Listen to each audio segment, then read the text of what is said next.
Prime Minister, what are you planning to tell President Trump on trade and Iran? And are you willing to use blunt language? I think it's been a feature of the relationship that I and certainly Emmanuel have maintained with the President that allows us to be blunt and frank, and we have been throughout our exchanges with the President from the very beginning. I can certainly speak personally to say that I have consistently stood up for Canadian interests, consistently demonstrated where we disagree, but done so in a polite and cordial context. I think that's what Canadians have always expected of me, and that's exactly what we're going to do.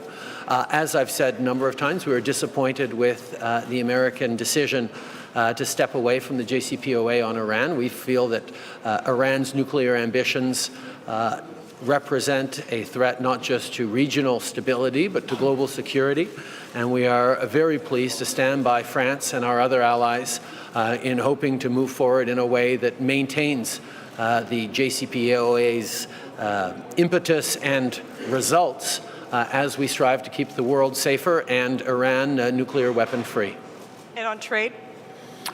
We will also obviously have some very robust discussions on trade. I think there are questions about what is going to be the dynamic at around the G7 table, and I can say that it'll be very similar to other G7 tables in which we highlight and discuss many things we're agreed on and have differences of opinion on other things. There's no question that on trade, on climate change, on some other issues, there will be differences of perspective, but the role of the G7 is to provide a context to highlight the ways we work together and work through some of the differences in perspectives. I think this is a really important moment for us to come together and work on big issues that matter to our citizens and indeed to the world.